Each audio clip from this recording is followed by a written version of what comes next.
Good morning. When we were talking about putting together the agenda for the county con meeting, and Matt was looking for suggestions, and one of the things that came up, was implementing targeted water quality standards. And lucky me, I said, "Hey, I can talk about that." And then I thought, "Wait a minute, why did I throw my hat in the ring?" But here I am. With that being said, those that aren't familiar with Outagamie County, we're located. Appleton is the county seat, so basically the lower Fox River, from right about where it leaves Lake Winnebago and heads north to the Bay of Green Bay. A good chunk of it runs through Outagamie County and then on through Brown County, and outlets to the Bay. So we're right smack dab in the middle of the lower Fox River TMDL, which went into implementation. I believe the plan was approved in 2012. I may have my dates wrong, but we kind of shifted into full speed implementation probably right around 2014. So we've been working cooperatively with the surrounding counties, primarily Brown and Calumet, a little chunk of Winnebago. And we've been coordinating, thanks to the work with Keith Marquardt, the non-point coordinator. Not sure if that's his official title now because of all the things that have happened with DNR the last couple of years, but working to help coordinate non-point efforts in the lower Fox. So you can go ahead and advance the slide if you want. That's a picture there is actually the outlet of the lower Fox that dumps into the Bay of Green Bay after a typical large storm event. So you can pretty visually see the issues that we're dealing with. So the Land Conservation Department's role in implementing the TMDL. I mean, obviously you've got the point source dischargers who are primarily dealt with via their their permit process through the DNR, and then they get their reductions through the TMDL, and then everything else, the non-point side, a lot of that falls to us and the typical work we do working with the farmers and the other non-point dischargers. So the LCD's role, like it says, working with the farmers, and the other role that we've dabbled in is working with some of the point sources who look at some of their other options for permit compliance, whether it be pollutant trading, adaptive management, or the MDV, multi-discharger variants. We've worked a little bit in all of those, and I'll get into some of the issues with some of those other options as the presentation goes on. And another thing that we've kind of been thrust into is working kind of as a liaison between the point and the non-point side. One thing we've tried to do early on is for our farmers and producers to try to keep non-point reduction simple and basically be the same type of practices and programs that they're used to, and not inundate them with the complications of trading or adaptive management or all these other things.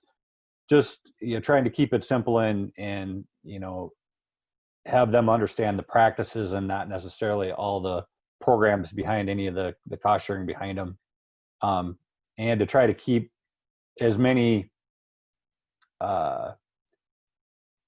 different people from pulling in their driveway, try to keep that at a minimum to keep things simple and straightforward for our producers. The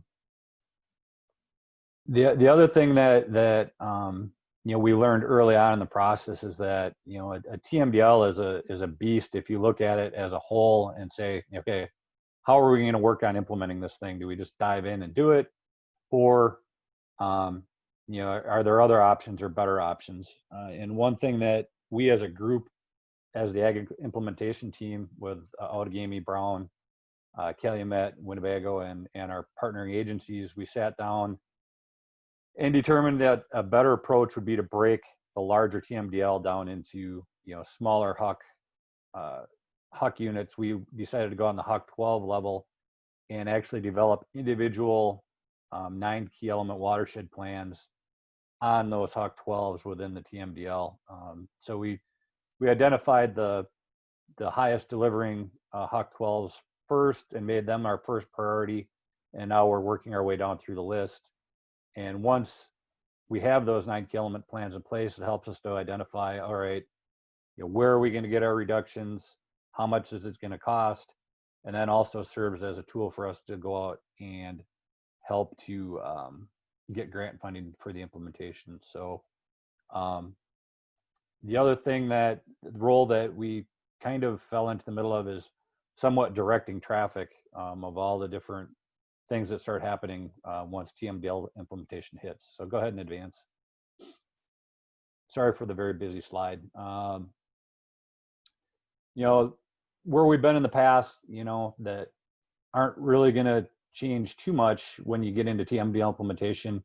The key things is still the one-on-one contacts with landowners, identifying opportunities and working with them to fix them. We've been working in Outagamie anyway since back in the 60s and 70s, and then through the priority watershed process in the 80s and 90s, then NR 151 implementation beginning 2002. So basically the TMDL implementation is just kind of ramped up. It's a ramped up version of all those programs kind of all in one. So go ahead.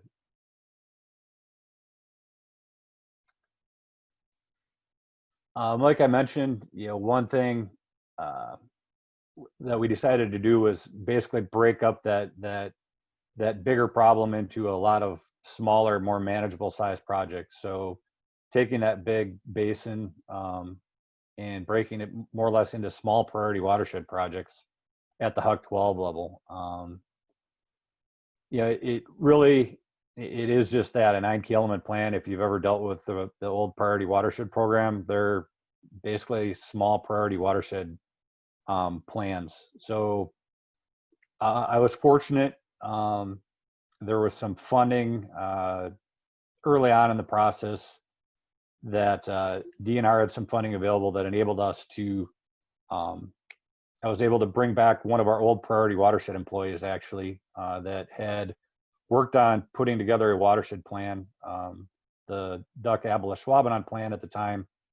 Anne Frankart, she came back, helped us put together a plan, but she said the only way she was willing to come back is if she could bring her daughter along to help, which Sarah Frankart, her daughter, had just graduated from Stevens Point with a degree in watershed management. So basically we worked it as a full-time position between Sarah and Anne, and it actually was a great start to getting a really good employee full-time on for us. So go ahead.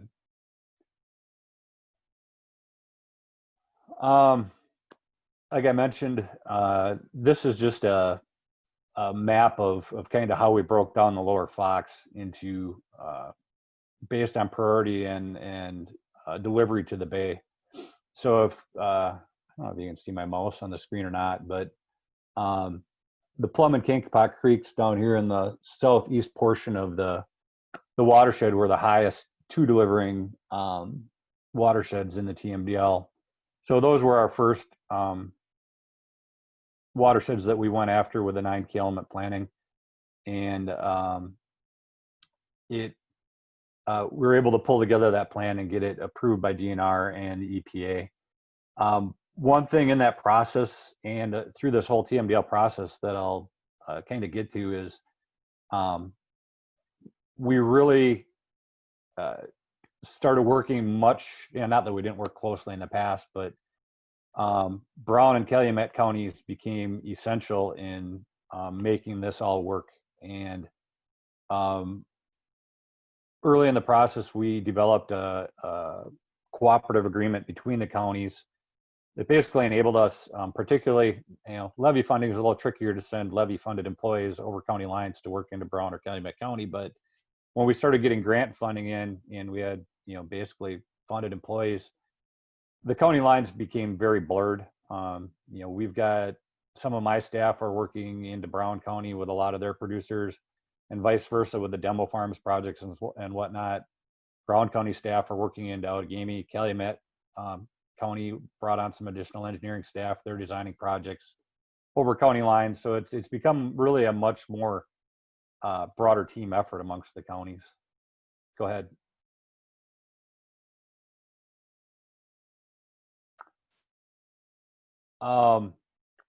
One thing that once we were able to get, because of our proximity of where we are within the Great Lakes Basin, the Great Lakes Restoration Initiative funding became one of our primary sources that we began to tap for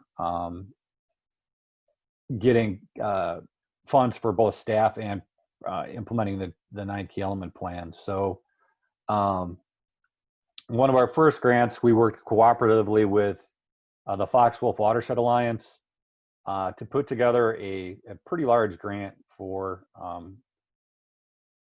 implementing that 9 key element plan. It was actually a $4.6 million grant through the Great Lakes Restoration Initiative. There were components that went, UWGB got a part of that for some of the monitoring. Fox-Wolf got a small part of the grant for some staffing and help, and then a big chunk of it came through us to work within the Plum and Kankapot to do things like, you know, basic conservation practices that we're all doing. Cover cropping, you know, buffer strips were big, and you know, in pushing, you know, one thing we've got in east central Wisconsin, we've got a large number of CAFOs, or large dairy operations. So a big part of our issue in the basin is a lot of corn silage corn is raised for silage, which, you know, we're all familiar that, you know, once corn comes off as silage, there's not a lot left there to help hold the soil in place. Then on top of that, we're dealing with the waste of tens of thousands of cows in the basin. And that doesn't always work well to try to incorporate animal waste into cover cropped acres. So we started experimenting with low disturbance manure injection, and through one of our grants, we're actually able to purchase a bazooka minimal disturbance manure injector that we were able to bring into the basin, get out to farmers who were pushing cover cropping with, and help them to experiment with that technology. And actually, since we did that, I think there's 4 of them have been purchased within the basin by different custom haulers and farms to use within their cover crop fields. So go ahead.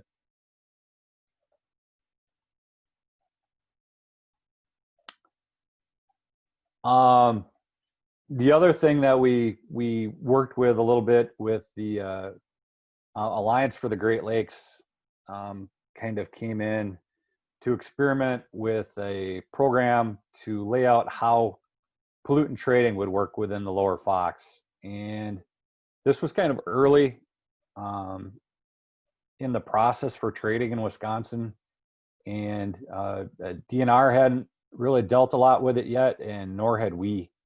So the Alliance for the Great Lakes came in and worked with us, the surrounding counties, as well as the Fox-Wolf Watershed Alliance, to put out some hypothetical trade scenarios with a couple different farms, and just to see how that whole process would work, and try to work through the details with the hopes of making it a much more viable option for the Lower Fox. So go ahead.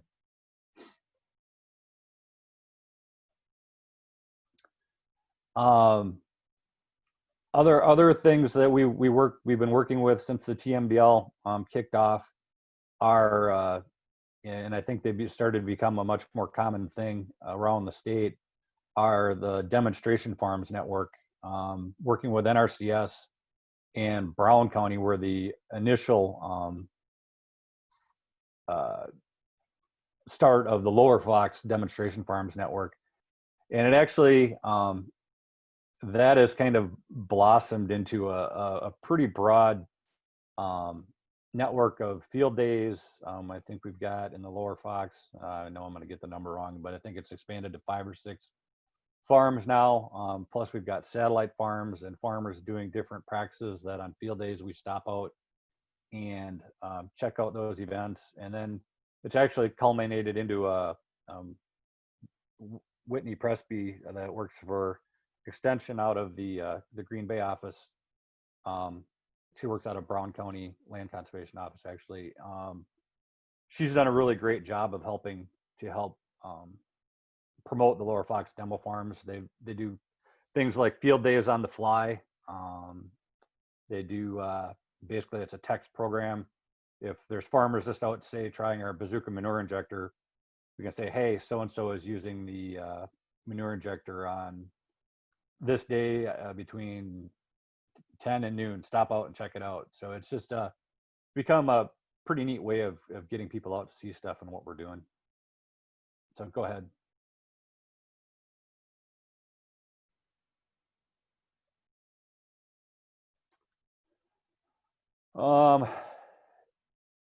Other things that became pretty readily aware is that it was going to take a lot of boots on the ground to basically work toward implementation of the TMDL. I always kind of threw this out there, which was somewhat eye-opening, and it's not a shot at any sewage district, but like New Water, Green Bay Metropolitan Sewage District, and I know Jeff will kill me out because I'll get the numbers wrong, but I think they're dealing with human waste from over a couple 100,000 people, all runs through Green Bay Metropolitan Sewage District, and they've got roughly about 100 people working at the sewage treatment plant for water that comes out the end of a pipe, whereas us in the Lower Fox, we're dealing with waste from, I forget how many cows, but we're talking probably at least 50,000 cows in the Lower Fox.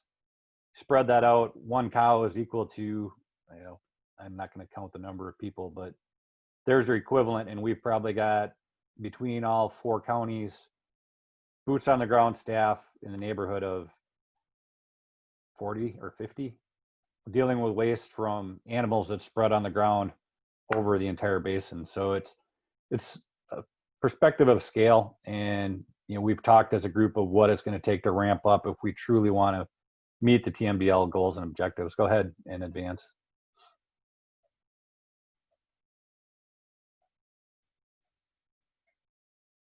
Wow, I didn't realize it was the end of my slides, but the challenges that we've run into as we've rolled into this early on, and if you're going to be running into a TMDL implementation, there were some early, I call them swoopers, that kind of came in early on in the process, and these were outside firms, engineering firms, different startup groups that kind of thought that rolling into a TMDL, there was going to be an opportunity for a big payday at the end of the rainbow, whether it be through becoming trading brokers, or we had one company that's come in and out a couple times now early in that process that we're going to build community digesters and collect manure from several of the large dairies, and wanted to basically take credit for all the phosphorus that they were going to be pulling out of the waste stream. The rub came in that you couldn't just assume that all those pounds of phosphorus would have been delivered, so they couldn't take credit for it, so it wrecked their cash model and they vowed back out. But it did take, between the different counties, there was a fair amount of time invested in them coming to us and asking for information on things. Other challenges, especially the last 3 years, we received record rainfall last year. We've never seen, I think in the last year and a half, we've received 3 years of precipitation in the Lower Fox. So we've done a lot. We've put in a lot of practices. We've worked with a lot of farms, but it can get discouraging at times when you're looking at the monitoring results and you're seeing, you're not seeing the reductions you'd like to see, but in perspective, they are holding even or going down a little bit. So considering we've received record rainfall, we know we're starting to make a pretty good difference in the basin. And there's some questions down here in the chat, and I can start to take a Yeah, look. there are. I can just read you a couple. I think some of these you might have covered because they came in early, so Okay. feel free to ignore them. But there was a question, do you have multiple basins in Outagamie? And if so, how do you prioritize which basin gets priority? And within that priority, how do you decide which priority area or huck to start? Right. We do actually, Outagamie, we're about, 40, a little more than 40% in the lower Fox Basin. And then the majority, probably like 55% of the rest of our county is in the Wolf and Upper Fox Basin, which the TMDL plant just got approved earlier this year, I believe. So we've been putting a lot of effort in the lower Fox since it went in implementation, and we're just starting to look at ramping up in the Wolf and Upper Fox part of our county. Not that we're not working with farmers out there; we still have staff working on voluntary conservation, but we're going to start taking what we've been doing in the lower Fox and ramping up into the Wolf and Upper Fox. One thing that we've been trying to do, and I think part of the question was, how do we decide where we're going to start? Basically, we took the TMDL ranking results, which was broken down roughly by Huck 12s, and took the highest delivering Huck 12s first and made those our first priority and started working there. With our 9 key element planning, that allowed us to bring grant funding in, add additional staff in, and begin working in those higher delivering Huck 12s. And then working into the next one. So we've actually we've got a little over probably more than half of the basin. We've got approved 9 key element plans on now, and we've been, as we can get grant funding in and sustainable grant funding, we've been bringing in additional staff to work on implementation in those Huck 12s. And one of the challenges is trying to, we all know it takes a lot of time, money, and effort to get conservation staff or professional staff up and running and trained. And the last thing you want to do is bring in new staff, get them up, trained, working, and then lose them because your grant funding ran out. So we've been trying to really time our grants and bring them in so we can roll those staff over into the next Huck 12 and keep implementation rolling at a good pace. And kind of a rule of thumb I've followed, there's all kinds of grants out there, lots of different sources of funding, and we tap a lot of them. But unless we have at least 3 years of funding for a staff position, I'm not going to create a new staff position unless I can guarantee I've got at least 3 years of funding for that position. Okay, let's actually stick with funding for a moment. Somebody asks, do you have suggestions for funding when you don't have GLRI? Sure. I know, and I'm familiar with because of where I am, all the different sources that we tap, but we've gotten funding. One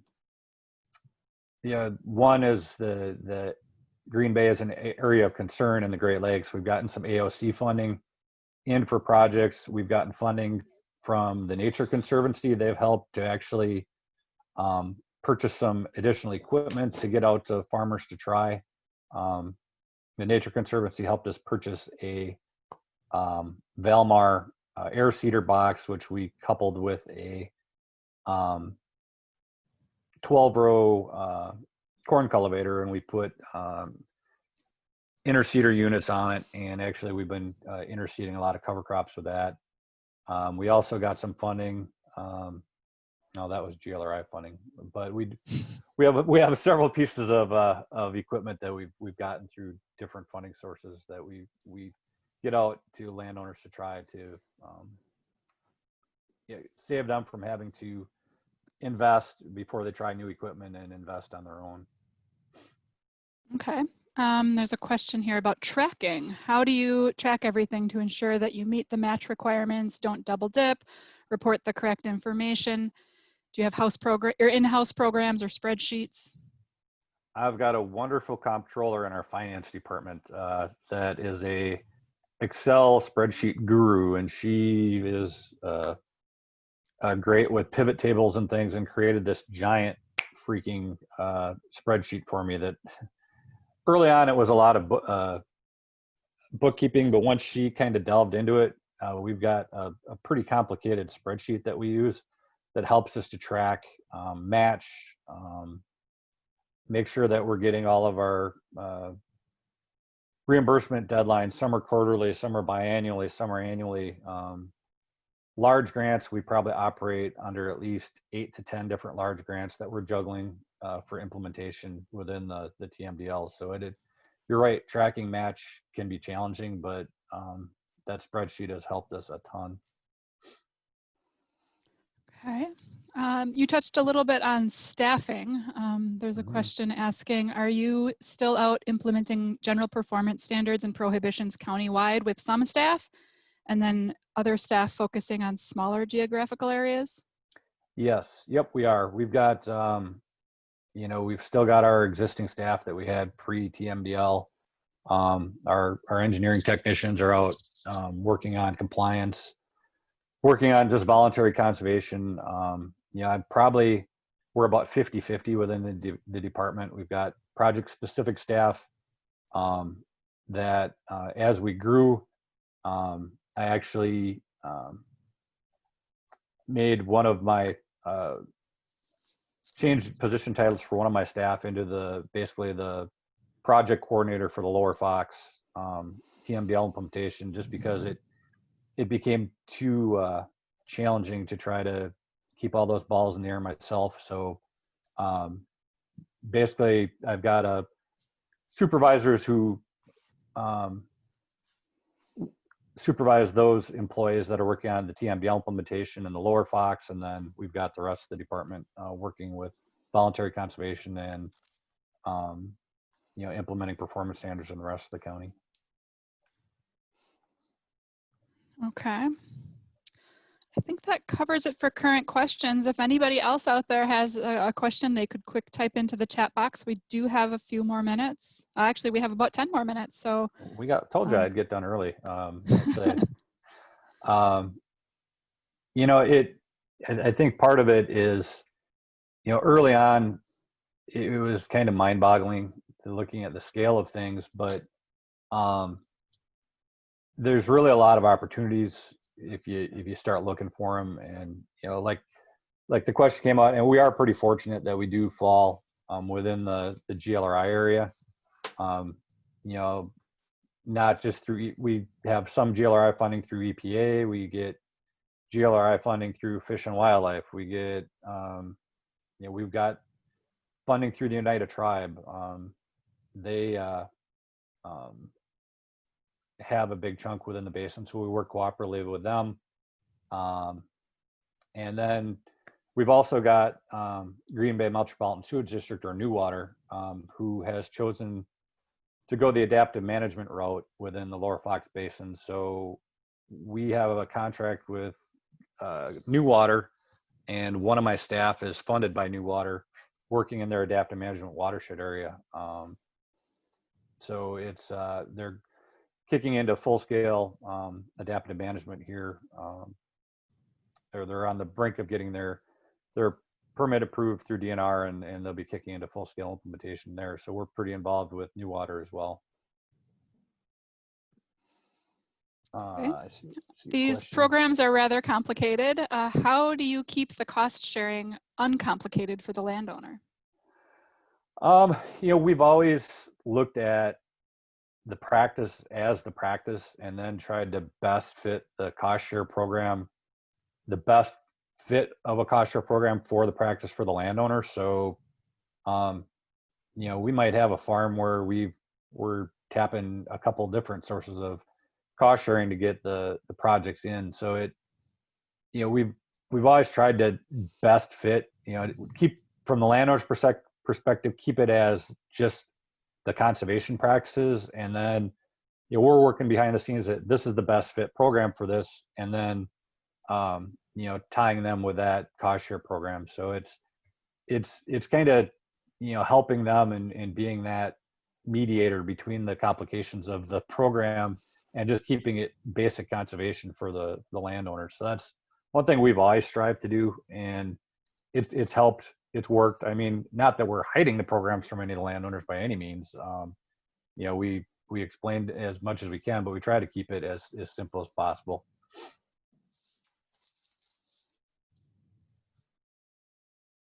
Thank you. Any more questions out there from our audience?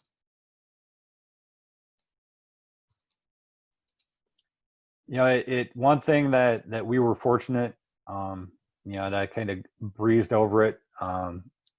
We were fortunate enough to be able to bring on Sarah Frankhart, now Sarah Cuso, as a planner within our department, and basically she's been a huge benefit for us in pulling together and working on the 9 key element plans.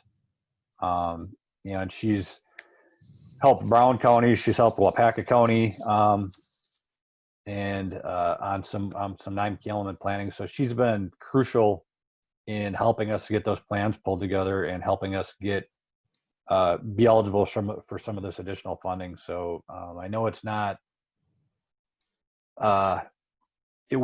when she first came on, we had grant funding to cover the position, and it became pretty quickly evident that her position was key. That we found funding to make sure that we've got Sarah there working and helping to move the 9 key element planning efforts forward. So that's been really critical for us to have her position on board with us.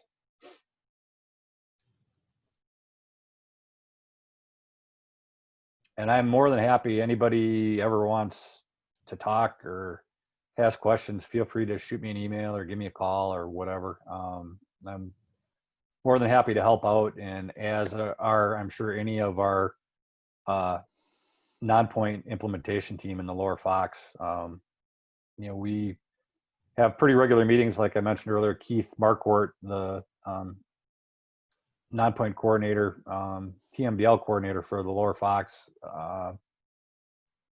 has helped to pull us all together early on. And we have, early in the process, I think we met monthly, and it went to bi-monthly, and more recently we've been a little more spread out. But it helps keep us all on the same page, and making sure that we're not duplicating efforts, and tapping each other's resources to make sure that we're doing the best that we can to be efficient. Tyler. Okay. Yeah, do you see that question? Yep, what is your main selling point to the county board for the work you're doing that aids waters downstream of Outagamie County? The biggest thing is it's local economy and economy of water quality. I mean, you do any survey or any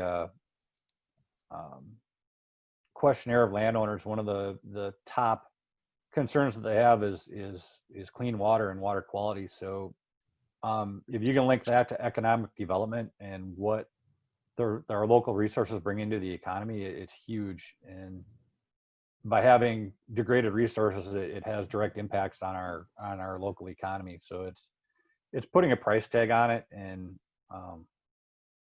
really selling the value of what those resources mean to the region. If we've got degraded resources, it impacts everybody, including drawing industry to the area, drawing people, drawing tourism, drawing everything. It impacts everything. So we've got a very supportive county board, particularly our current county board chair was actually a former one of my former committee chairs, and they've always been very supportive of our efforts. We've had great support of the county board and our county exec.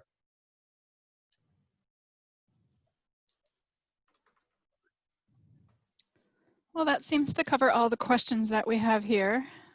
Thank you, Greg, for sharing your experience with us. Sure. Yeah. And Uh, again, anybody is welcome to shoot me an email or give me a call anytime. yeah, his email is up on the screen here for those of you that don't have it handy.